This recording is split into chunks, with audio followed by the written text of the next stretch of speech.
When Keisha Williams saw the stranded biker at the gas station, she had $20 to her name and an empty tank.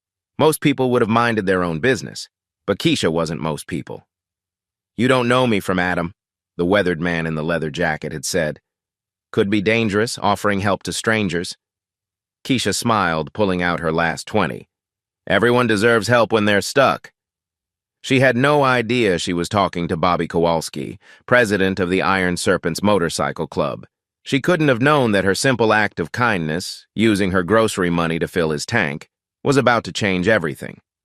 What happened next would challenge everything her neighbors believed about bikers, everything her community thought they knew about who deserves help, and everything Keisha thought she understood about the price of doing good. Because sometimes, when you help someone without expecting anything in return, the universe has a way of remembering. Every morning at 5:30 a.m., Keisha Williams's alarm pierced the pre-dawn darkness of her cramped two-bedroom apartment in East Cleveland. The radiator clanked its familiar protest against the October cold. She slipped her feet into worn slippers, careful not to wake 8-year-old Zara, and padded to the kitchen where yesterday's dishes waited in the sink. Her morning coffee was instant, mixed with powdered creamer that was supposed to taste like vanilla, but mostly tasted like hope deferred. On the kitchen counter, bills stared back at her like accusers. Rent due in 3 days, utilities overdue, car insurance that she couldn't drive without, and Zara's school supplies for the Halloween party. The calculator on her phone told the same story it always did. Not enough. Keisha worked the morning shift at Mercy General Hospital, wheeling patients to X-ray and helping nurses with daily care. The work was steady, but barely covered the basics. Her afternoon job cleaning offices downtown paid cash, which helped, but meant she didn't get home until after 8 p.m. most nights. Mrs. Rodriguez next door watched Zara for $20 a week, a kindness that Keisha knew was worth much more. But money wasn't the hardest part anymore. The hardest part was the fear that followed her everywhere since Deshaun started his campaign of psychological warfare. 3 months ago, when she finally got the courage to leave him, she thought the nightmare was over. She was wrong. It had just changed form. It started with phone calls at all hours, dozens of them. Then he began appearing at her workplace, claiming he just wanted to talk. Security would escort him out, but he'd return the next day with flowers and apologies that fooled no one except himself. The restraining order was supposed to stop it, but paper doesn't protect you when someone knows where you live, where you work, where your daughter goes to school. Last week, she'd found him sitting in his car outside Zara's elementary school, just sitting, watching. When she confronted him, he'd smiled that same smile that once made her feel special, but now made her skin crawl. "Public street, Keisha," he'd said. "Can't stop a man from sitting in his car." His friends started helping with the harassment. Marcus would, coincidentally, be at the grocery store when she shopped. Trevor jogged past her apartment building every morning, always looking up at her window. They never touched her, never even spoke to her directly. They just existed everywhere she needed to be. The police were sympathetic but clear. Until Deshaun actually violated the restraining order, their hands were tied. Following someone on public streets wasn't illegal. Sitting outside a school wasn't illegal. Making someone feel like prey in their own life apparently fell into a legal gray area that offered no protection. "You need to be more careful," her co-worker Denise had said. "Maybe stay with family for a while?" But Keisha had no family left. Her grandmother, who'd raised her, passed away 2 years ago.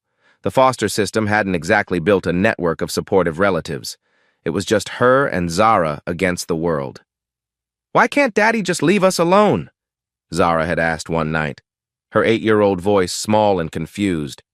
Keisha had held her daughter close, feeling the weight of inadequacy. "Some people have trouble letting go, baby, but we're strong, remember? We'll figure it out." In her community, there was constant pressure about self-reliance. "A strong black woman doesn't need anyone," the older women at church would say. "You handle your own problems." But what happened when your own strength wasn't enough? What happened when the system designed to protect you treated your terror like paperwork? Keisha lay awake most nights, listening for footsteps in the hallway, for her car alarm, for anything that might signal escalation. She'd installed new locks, bought pepper spray, and researched self-defense classes she couldn't afford. The worst part was watching it affect Zara. Her bright, chatty daughter had started asking why Mommy looked so tired, why they always had to check the parking lot before leaving, why they couldn't go to the park after dark anymore. Children sense fear even when you think you're hiding it well. This morning, as Keisha got ready for another day of looking over her shoulder, she caught her reflection in the bathroom mirror. The woman looking back seemed smaller than she remembered, more brittle. Dark circles ringed her eyes, but her gaze still held determination. She touched the small cross necklace her grandmother had given her, the only thing of value she owned, worn every day for protection and memory.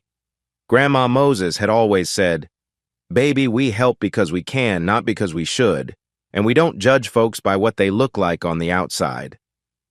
Those words felt especially important in their neighborhood, where assumptions came quick and forgiveness came slow.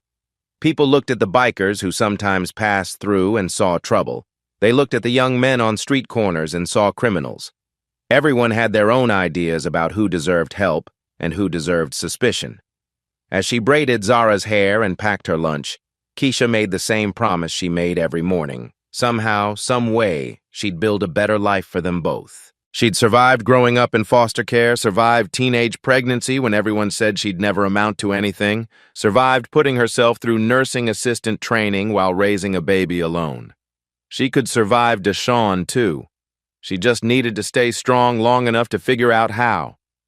But what Keisha didn't know was that sometimes the help we need comes from the most unexpected places, and sometimes accepting that help requires more courage than facing our problems alone. By 3 p.m., Keisha's 12-hour day was finally winding down. The October sky threatened rain as she pulled her 2008 Honda Civic into the Get-Go station on Euclid Avenue. The car made that grinding noise again, another problem for the ever-growing list. She checked her phone. 3:15 p.m. If she hurried, she could grab gas and still make it to pick up Zara by 3:45.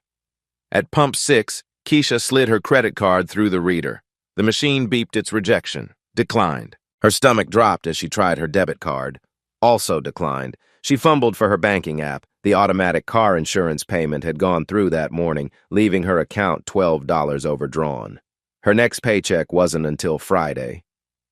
3 days away. Standing there with cars lining up behind her, Keisha felt the familiar heat of embarrassment creeping up her neck. Someone honked. The dashboard showed less than a quarter tank, maybe 30 miles worth, 30 miles that had to last until Friday. That's when she noticed the man at pump 7. He was maybe 50, wearing a worn leather jacket despite the unseasonable warmth. His motorcycle, a massive Harley-Davidson, gleamed even under the overcast sky.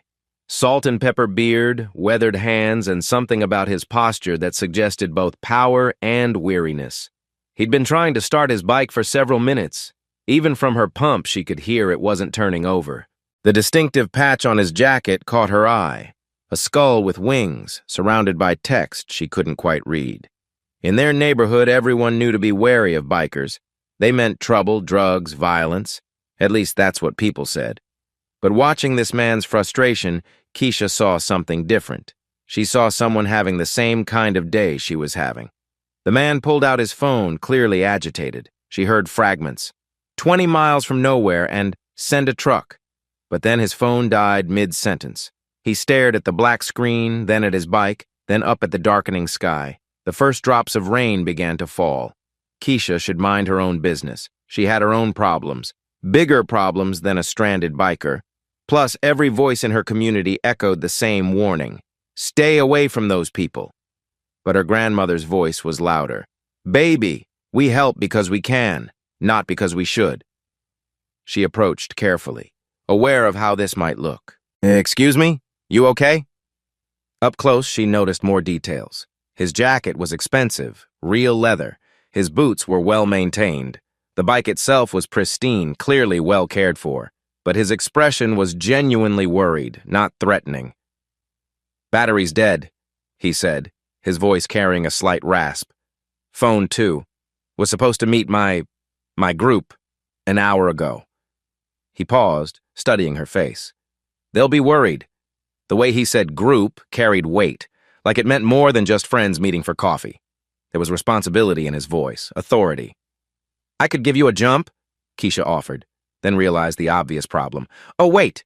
Cars don't really work on motorcycles, do they? Despite his frustration, he almost smiled. Not so much, no, but I appreciate the thought. He extended a weathered hand. Name's Bobby.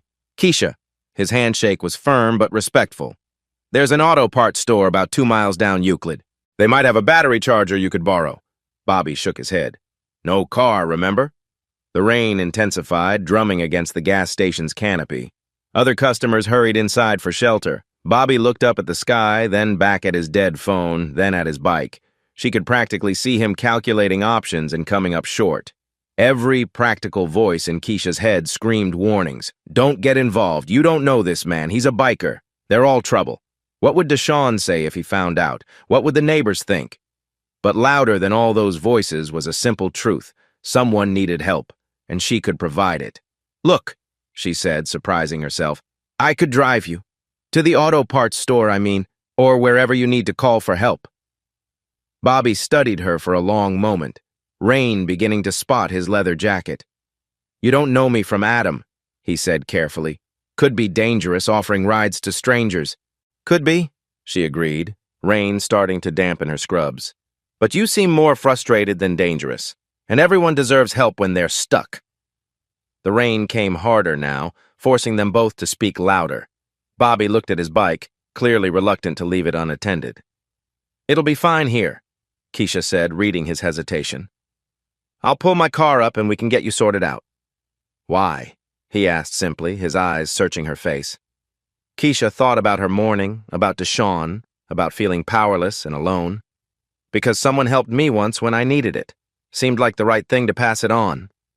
Bobby nodded slowly, something shifting in his expression. Surprise, maybe even respect. All right, Keisha, I accept your kindness, but let me at least put gas in your car first. Oh, you don't have to. I insist. He was already walking toward her pump, pulling out a substantial wallet. Least I can do. And that's how Keisha Williams, with $20 to her name, found herself about to receive help from the very person she was trying to help. Bobby pumped $43 of premium gas into Keisha's Honda, more than she'd put in at once in months. The numbers climbed on the display, and Keisha felt a mix of gratitude and embarrassment. When the pump clicked off, her tank was completely full for the first time since summer. Thank you, she said quietly. You really didn't need to. Yes, I did. His tone was final, but not unkind. Now, about that ride. As they loaded into her car, Keisha became hyper-aware of the other customers at the gas station. An elderly woman pumping gas 2 spots over kept glancing their way, her eyebrows raised. A teenager getting snacks shot them curious looks through the convenience store window. In their neighborhood, a black woman talking to a white biker was the kind of thing people noticed and remembered. The auto parts store, O'Reilly's, sat in a strip mall between a Chinese restaurant and a laundromat. Bobby directed her there with the confidence of someone familiar with the area. The rain drummed steadily against the windshield. Been in Cleveland long? Keisha asked as they drove. Off and on for about 15 years. You? Born here? Never left? She signaled into the parking lot. Sometimes I wonder what that says about me. Bobby looked at her profile as she parked. Say you know the value of home. Inside O'Reilly's, the teenager behind the counter recognized Bobby immediately. Hey, Mr. Bobby, haven't seen you in a while. Hey, Danny, listen, my bike's dead over at Get-Go. You still got that portable jump starter in the back? Sure do, but... Danny glanced at the clock. I can't leave until 6, and Marcus doesn't get in until then. Bobby's jaw tightened slightly. Keisha could see him calculating time, distance, obligations. Whatever meeting he was missing, it mattered. People were counting on him. I could take you back, she offered. With the jump starter, I mean. That's asking a lot, Bobby said. You've already done more than... It's 20 minutes round trip. My daughter doesn't get out of after-school care until 5. She checked her phone. 4:10 p.m. I've got time. Danny handed over the portable charger, a heavy black case with jumper cables. Just bring it back whenever, Mr. Bobby. The way Danny spoke to Bobby carried unusual respect for someone his age talking to a customer. Not fear, but genuine regard. Like Bobby had earned something more than casual politeness. As they loaded the equipment into Keisha's car, she noticed more details. Bobby moved with purpose, checking the charger's connections with practiced efficiency. His hands bore old scars, and there was a stiffness to his movements that suggested old injuries. "I'm going to ask you something," Bobby said as they drove back, "and I want an honest answer." Keisha's hands tightened on the steering wheel. "Okay, why are you helping me? Real reason." The question caught her off guard. She thought about the easy answers, the right answers, about kindness and paying it forward.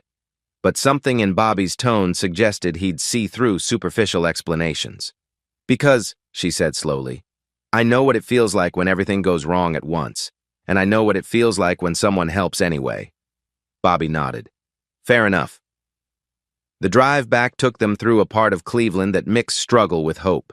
Boarded storefronts stood next to bright new businesses. Kids played in courtyards between apartment buildings despite the rain. "You said you work at the hospital?" Bobby asked. "Mercy General. Patient transport mostly." She stopped at a red light. "Not glamorous, but it's honest work. Honest work's getting rare." Back at Get-Go, Bobby's bike sat exactly where he'd left it, rain beating on its chrome surfaces.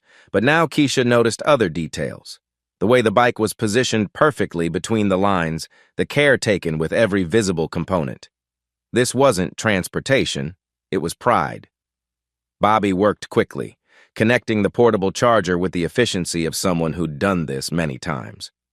While they waited for it to charge, he made conversation that felt natural despite their different backgrounds. "Your daughter," he said. "What's she like?"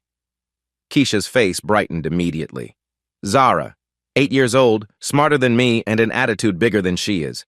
I want to be a veterinarian this week. Last week, I was an astronaut." "Good kid. The best kid." Pride and worry competed in her voice. "Sometimes I think she's too good for this world." Bobby caught something in her tone. "Trouble?" Keisha hesitated. She didn't usually share personal problems with strangers, but something about Bobby invited honesty. Maybe it was his complete lack of judgment or the way he asked questions like someone who genuinely wanted to know the answers. "Her father," she said finally. "We split up a few months ago. He's having trouble accepting that." "Trouble? How?" "The kind that makes you check your locks twice and worry about coincidences?" Bobby's expression hardened almost imperceptibly. "Is he threatening you?" "Not directly, but he's everywhere I am. Him and his friends, just present, you know?" "I know." The way Bobby said it suggested he knew better than most. "Police involved?" "Restraining order, but that's just paper."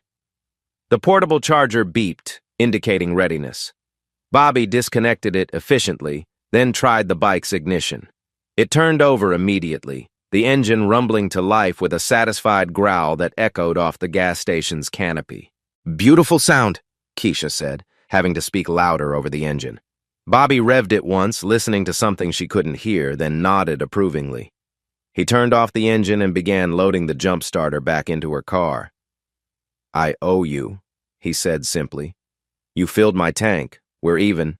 "No," Bobby said. "We're not." He reached into his jacket and pulled out a business card. Not paper, actual cardstock, heavy and expensive looking. "If you ever need anything, and I mean anything, you call this number." Keisha took the card. It was simple. A phone number, the name Bobby Kowalski, and the same Skull and Wings logo from his jacket patch. But now she could read the text around it. "Iron Serpents MC, Cleveland Chapter President." "MC?" she asked. "Motorcycle Club." Bobby was watching her face carefully, waiting for recognition or fear or judgment. "And you're the president?" "I am." Keisha looked at the card, then at Bobby, then at his bike. The pieces formed a picture she hadn't expected. Iron Serpents. In Cleveland, that name carried weight. Some said good, some said bad, most said complicated. "We're not what people think," Bobby said quietly. "Most of us aren't anyway, but we take care of our own, and we take care of people who take care of us." He started his bike again, the rumble echoing off the gas station's walls. "I meant what I said about that number, Keisha. Day or night. I couldn't ask." "You're not asking. I'm offering." Bobby put on his helmet but kept the visor up. "Sometimes the help we need comes from unexpected places." As he rode away, Keisha stood in the gas station parking lot, rain speckling her face, holding a business card that felt heavier than it should. She didn't yet understand what had just happened, but she had the distinct feeling that her life had just shifted in some fundamental way. And somewhere across town, Bobby Kowalski was making phone calls, telling his brothers about a woman who'd helped a stranger without expecting anything in return. In the Iron Serpents, that kind of character meant something. That kind of person earned protection. But Keisha didn't know that yet. All she knew was that sometimes, when you do the right thing, the universe takes notice. The drive to Zara's after-school program passed in a strange haze. Keisha kept glancing at Bobby's business card on her passenger seat, trying to process the last hour. Iron Serpents MC, president. She'd helped the president of a motorcycle club. In Cleveland, that could mean any number of things, most of them she'd rather not think about. But Bobby hadn't seemed dangerous. Frustrated, yes. Worried about his group, absolutely. But dangerous? The man who'd politely thanked the teenage cashier and asked genuine questions about her daughter? Zara bounced into the car full of 8-year-old energy. "Mommy, guess what happened in art class today? Mrs. Patterson let us use the good markers." "That sounds amazing, baby." Keisha forced herself to focus on Zara's chatter, pushing thoughts of motorcycle clubs to the back of her mind. At home, Zara spread homework across the kitchen table while Keisha started dinner. Spaghetti again, cheap, filling, and Zara didn't complain. As she boiled water, Keisha's phone buzzed with a text from an unknown number. "This is Bobby. Just wanted to make sure you got home safe. Thank you again for today. BK." Keisha stared at the message. When had she given him her number? Then she remembered. He'd asked for it at O'Reilly's, in case something happened to the jump starter. She typed back, "Home safe. Thank you for the gas. Take care." His response came immediately. "Keep that card handy. I meant what I said." "Mommy, who are you texting?" Zara asked without looking up from her math worksheet. "Just someone I helped today, baby." "Was it a good deed?" Keisha smiled. Zara's teacher had been talking about good deeds. "I think so. What do you think makes something a good deed?" "Helping someone without wanting anything back," Zara said confidently. "And doing it even when it's hard. That's exactly right." At work the next morning, her coworker Denise noticed her checking her phone more than usual. "You seem distracted," Denise said as they wheeled a patient to radiology. "Everything okay?" "Just had an interesting day yesterday." During lunch break, Keisha found herself Googling Iron Serpents MC Cleveland. The results were mixed and confusing. Some articles mentioned charity rides and community service. Others hinted at more complicated activities. The club's website showed group photos of men and women in leather, charity events, and a mission statement about brotherhood, loyalty, and community service. Bobby appeared in several photos, always positioned centrally, clearly the leader. Her phone rang. Unknown local number. "Keisha, this is Bobby. Hi." She stepped outside the hospital for privacy. "Everything okay?" "That's what I called to ask you. Had any more trouble with your situation?" The question caught her off guard. "How did you—" "Because people who help strangers usually have good reasons, and people with good reasons usually have good instincts about trouble." His voice carried calm authority. "So I'm asking, any new trouble?" Keisha looked around the parking lot, suddenly hyper-aware. "Maybe. There were cigarette butts outside my apartment this morning. Fresh ones. Deshawn doesn't smoke." Silence, then. "That's escalation." "Yeah." "You still have my card?" "In my wallet." "Good. Listen, Keisha. I'm going to give you another number. Different phone, different purpose." He rattled off digits. "You call this one if things get worse, day or night." "Bobby, I can't ask you to." "You're not asking. I'm offering. There's a difference." His voice was gentle but firm. "Sometimes people need help, and sometimes other people are in a position to provide it." That evening, as Keisha tucked Zara into bed, her daughter asked, "Mommy, are you scared of something?" The question pierced through all her attempts to shield Zara from the fear. "Why do you ask, baby?" "You keep looking out the window, and you check the door a lot." Keisha sat on the edge of Zara's bed. "Sometimes grown-ups have to be extra careful, but you don't need to worry about that, okay? Is someone trying to hurt us?" "I don't know, baby, but I'm making sure we stay safe." "Like Batman keeps Gotham safe?" Despite everything, Keisha smiled. "Something like that." Later, alone in her kitchen, Keisha pulled out Bobby's business card again. She'd programmed both numbers into her phone, though she prayed she'd never need the second one. But as she double-checked the locks, She felt something she hadn't felt in months, like maybe she wasn't completely alone in this fight. The next morning started like any other until Keisha stepped outside her apartment building at 6:47 a.m. Fresh cigarette butts scattered below her window, still warm. The acrid smell of tobacco hung in the morning air. Deshawn didn't smoke, never had. Her hands shook as she called the police, adding another incident to the growing file. Officer Martinez was sympathetic but realistic. Unless you saw someone smoking them, Miss Williams, it's not technically evidence of harassment. At work, paranoia crept in like slow poison. Every unfamiliar face in the hospital corridors made her heart race. During lunch break, she researched motorcycle clubs more thoroughly, trying to understand what she'd gotten herself into. The Iron Serpents had chapters in 6 states. Bobby Kowalski's name appeared in several news articles, most surprisingly positive. One Cleveland Plain dealer story caught her attention. Local MC president mediates neighborhood dispute. The article detailed how Bobby helped resolve a conflict between residents and a slumlord illegally evicting tenants. The landlord backed down after community pressure organized by the Iron Serpents. But it was Bobby's background that made her pause.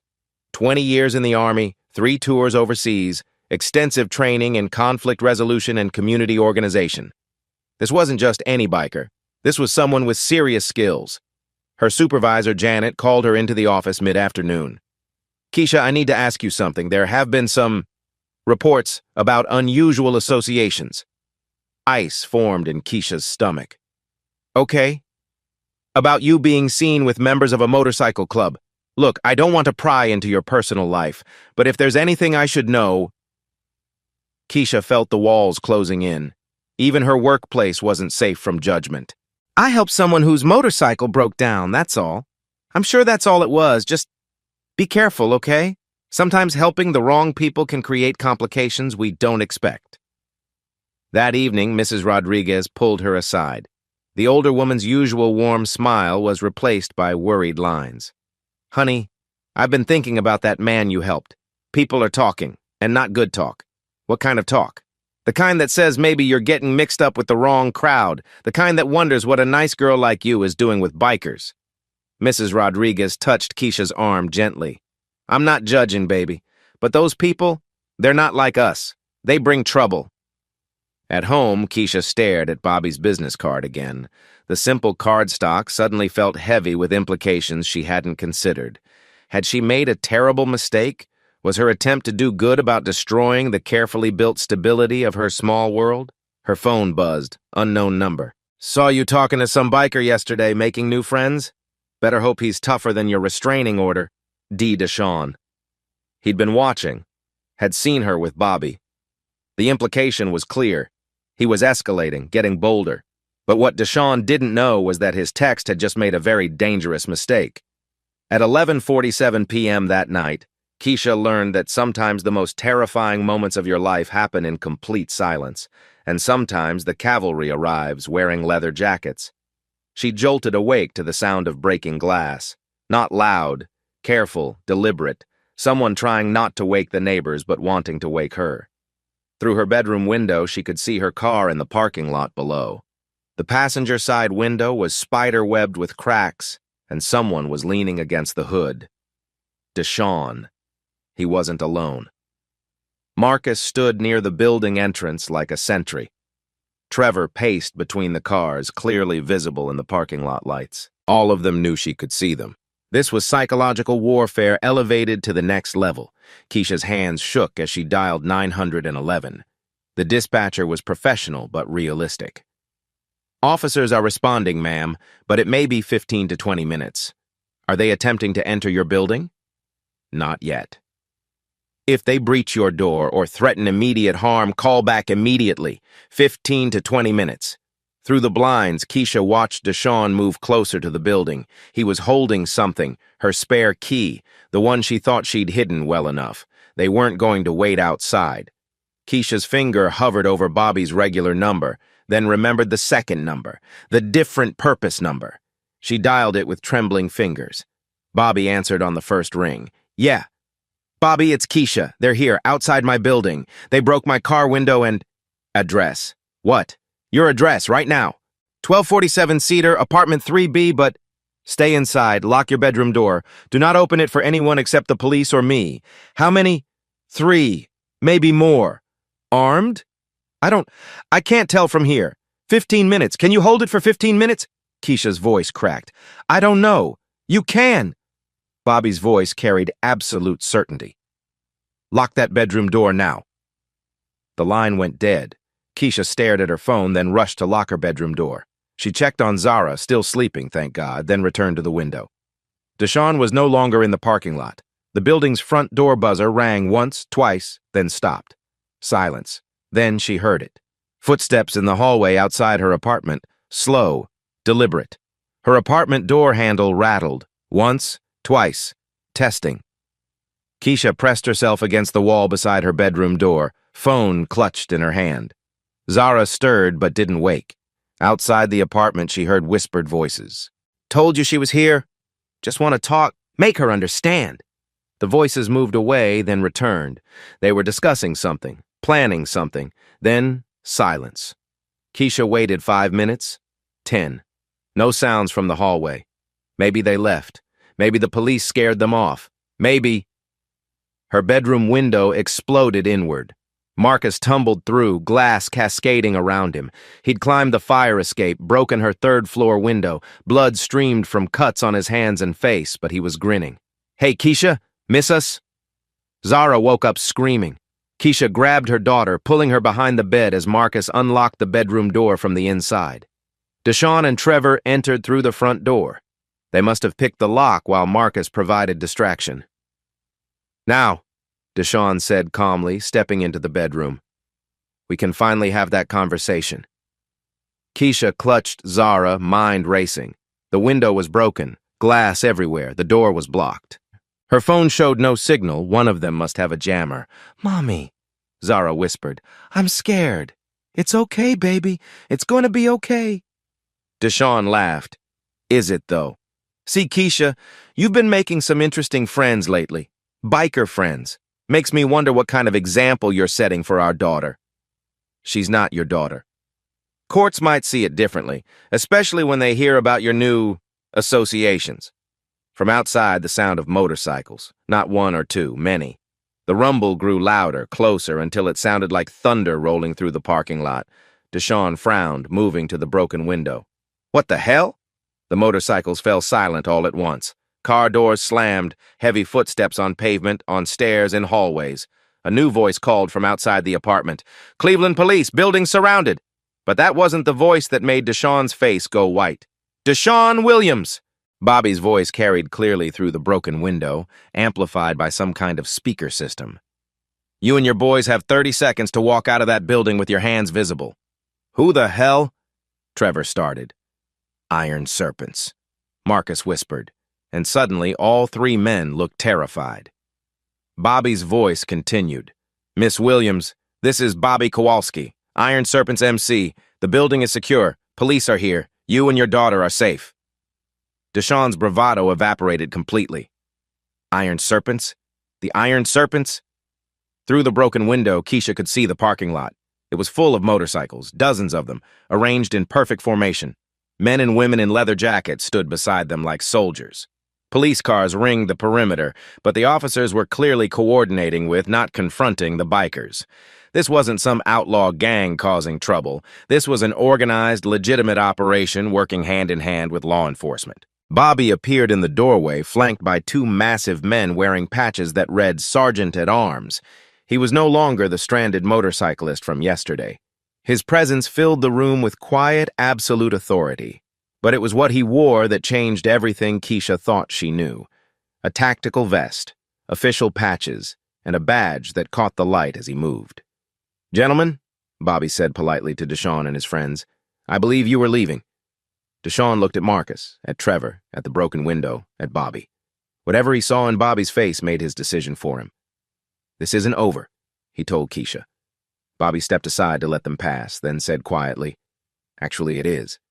As police led Deshawn and his friends away in handcuffs, Bobby knelt beside Keisha and Zara. Up close, Keisha could see details she'd missed yesterday.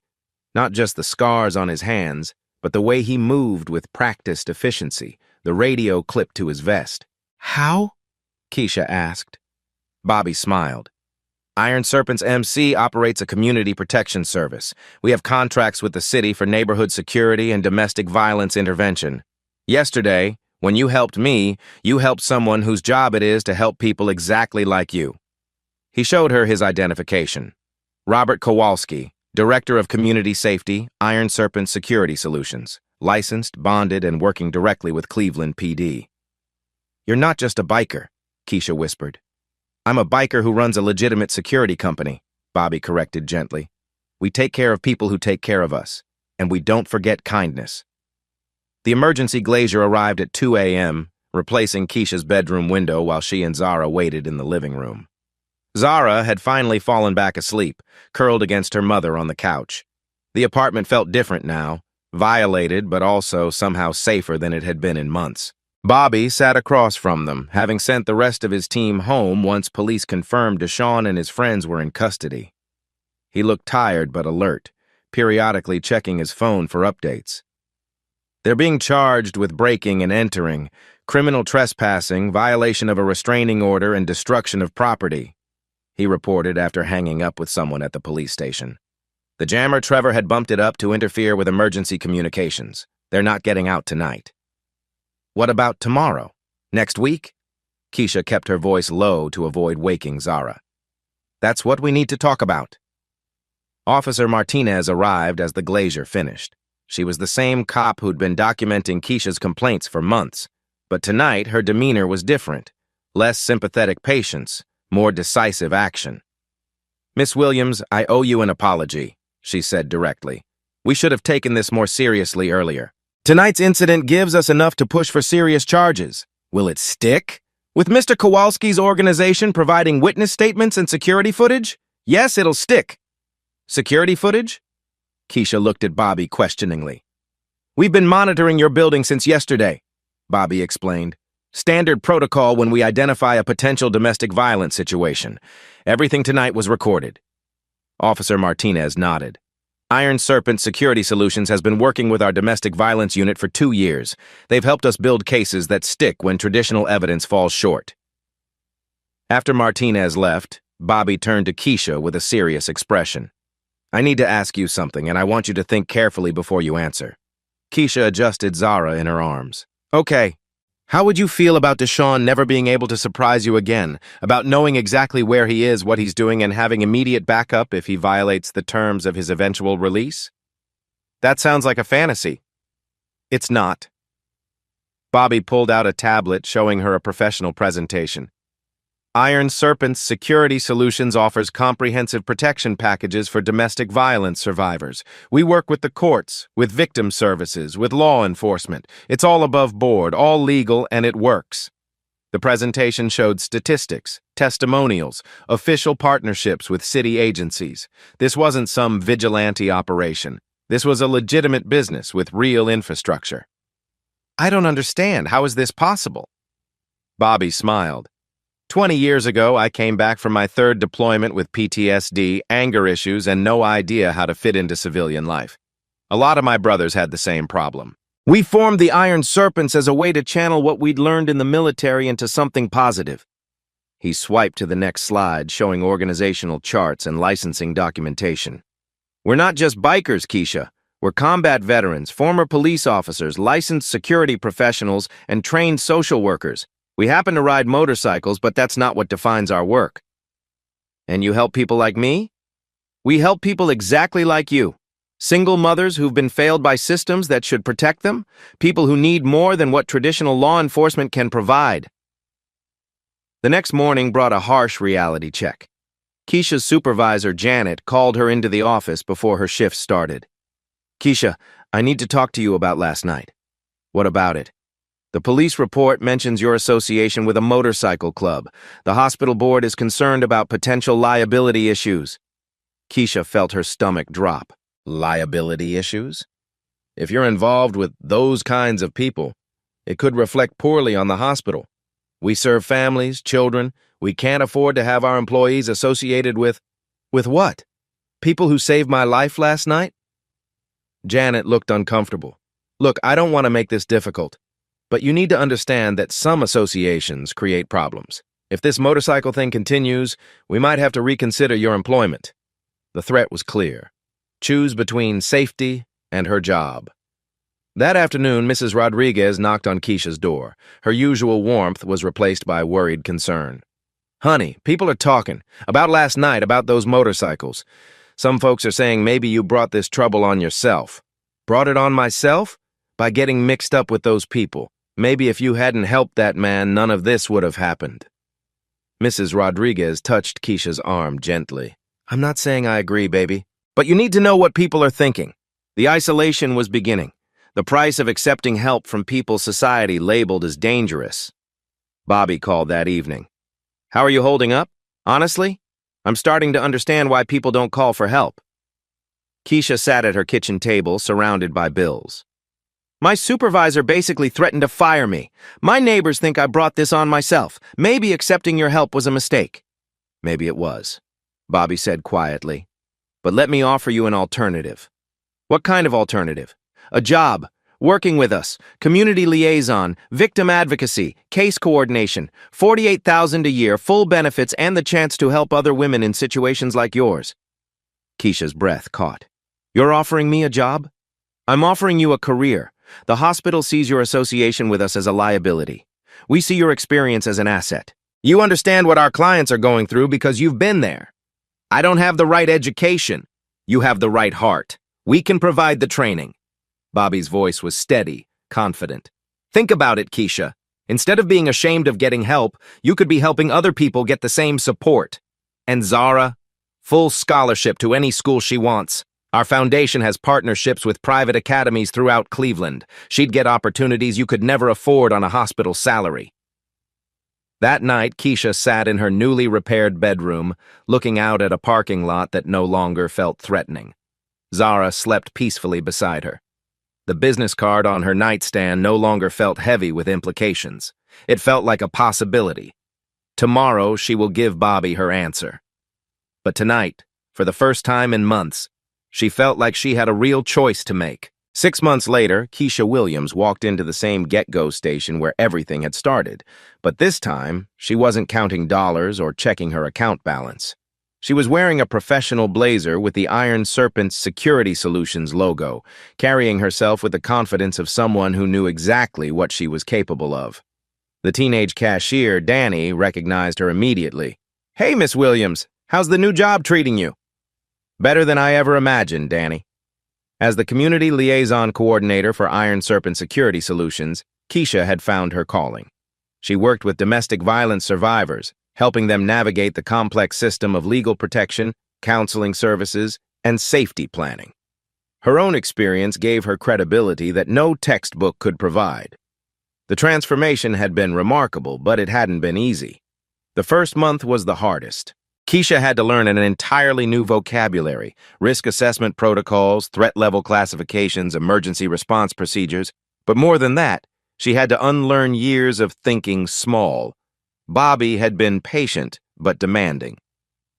You're not just representing yourself anymore, he'd told her during training. Every family we help sees you as proof that this works. You're carrying hope for people who've forgotten what hope looks like. Zara's transformation had been even more dramatic. The private academy scholarship had placed her in advanced classes with resources Keisha had never dreamed possible. Last week, Zara had come home excited about a robotics competition.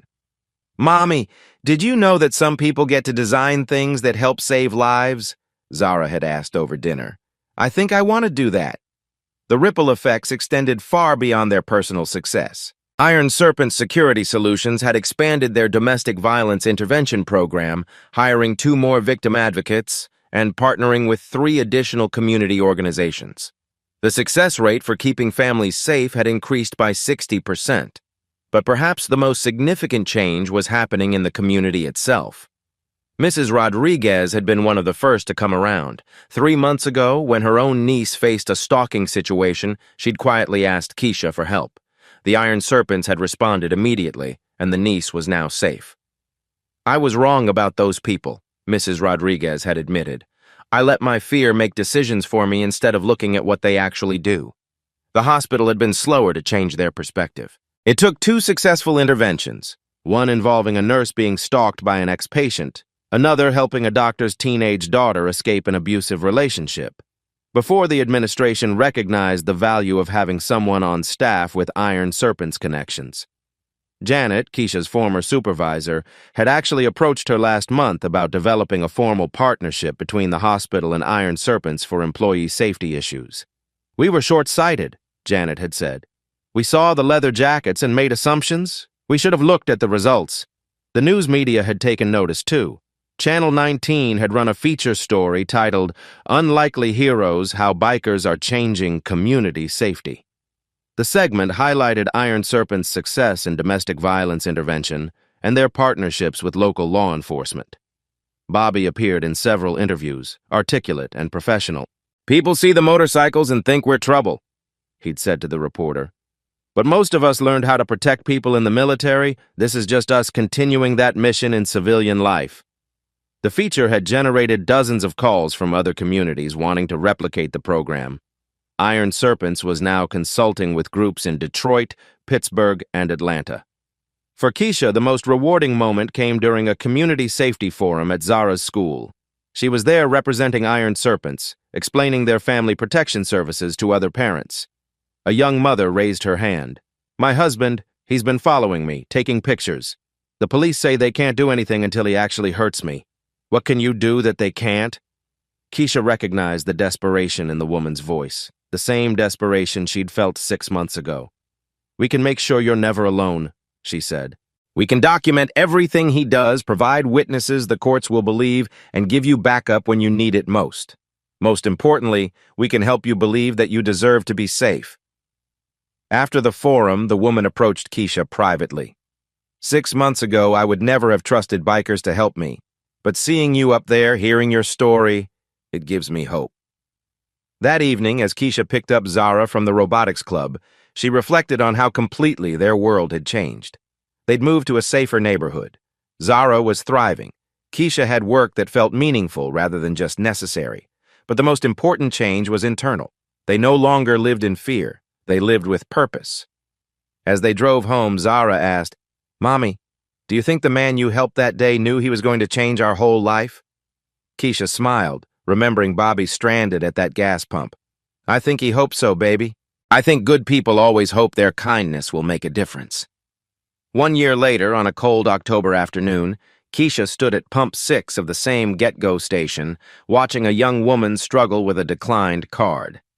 The woman, maybe 25, wearing scrubs that had seen better days, stared at the pump display with the same expression of quiet desperation Keisha remembered all too well.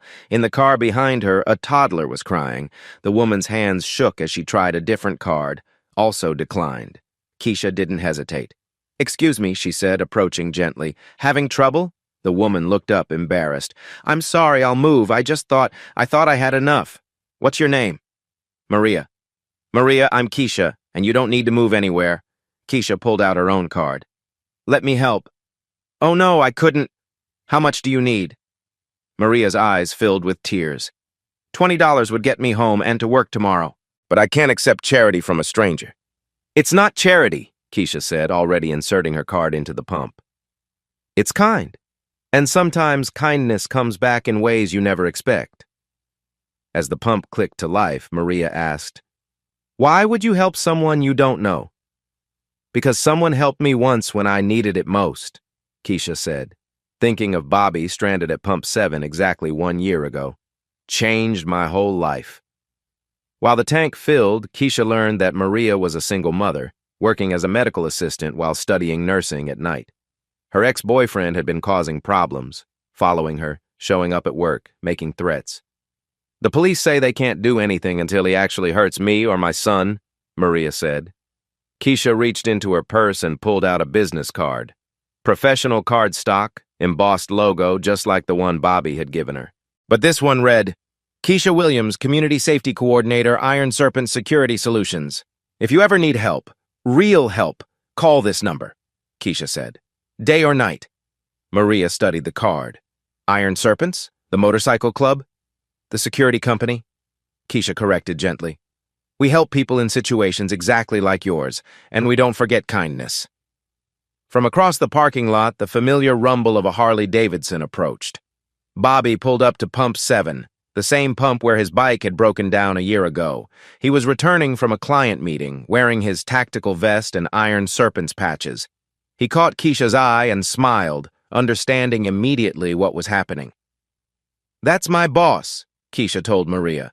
"The man I helped a year ago. It turned out he was exactly the person I needed most." Maria looked at the card, then at Bobby, then back at Keisha. "You really think things can change?" "I know they can," Keisha said. "But you have to be brave enough to accept help when it comes." As Maria drove away with a full tank and new hope, Bobby approached Keisha. "Paying it forward?" he asked. "Always," Keisha replied. "That's how this works, right?" Bobby nodded, looking proud. "That's exactly how this works." In her car, Zara looked up from her robotics homework. "Another good deed, Mommy? Another good deed, baby. The circle keeps growing." And somewhere across Cleveland, Maria was programming Keisha's number into her phone, not knowing that her life was about to change in ways she couldn't imagine. Because kindness has a way of multiplying, especially when it's given without expecting anything in return. Keisha's story proves something powerful. The smallest act of kindness can create the biggest changes. $20 of gas became a new career, a safe home, and a second chance at life. But more than that, it became proof that our protectors don't always look like what we expect. Sometimes they wear leather jackets instead of uniforms. Sometimes they ride motorcycles instead of police cars. Sometimes the person who saves your life is the same person society taught you to fear. What would have happened if Keisha had listened to those voices telling her to stay away from those people? What if she'd let prejudice win over kindness? Here's the truth. Every day you have the choice to be someone's Bobby, to help without expecting anything back, to see people for who they are, not what they look like. So here's my question for you. When was the last time you helped a stranger? When did you last choose kindness over fear? Share your story in the comments below. Hit that like button if this reminded you that good people come in all packages, and subscribe because everyone deserves to believe that kindness still matters. The world needs more Keishas, more Bobbies. More people are willing to take a chance on doing right. Be that person today.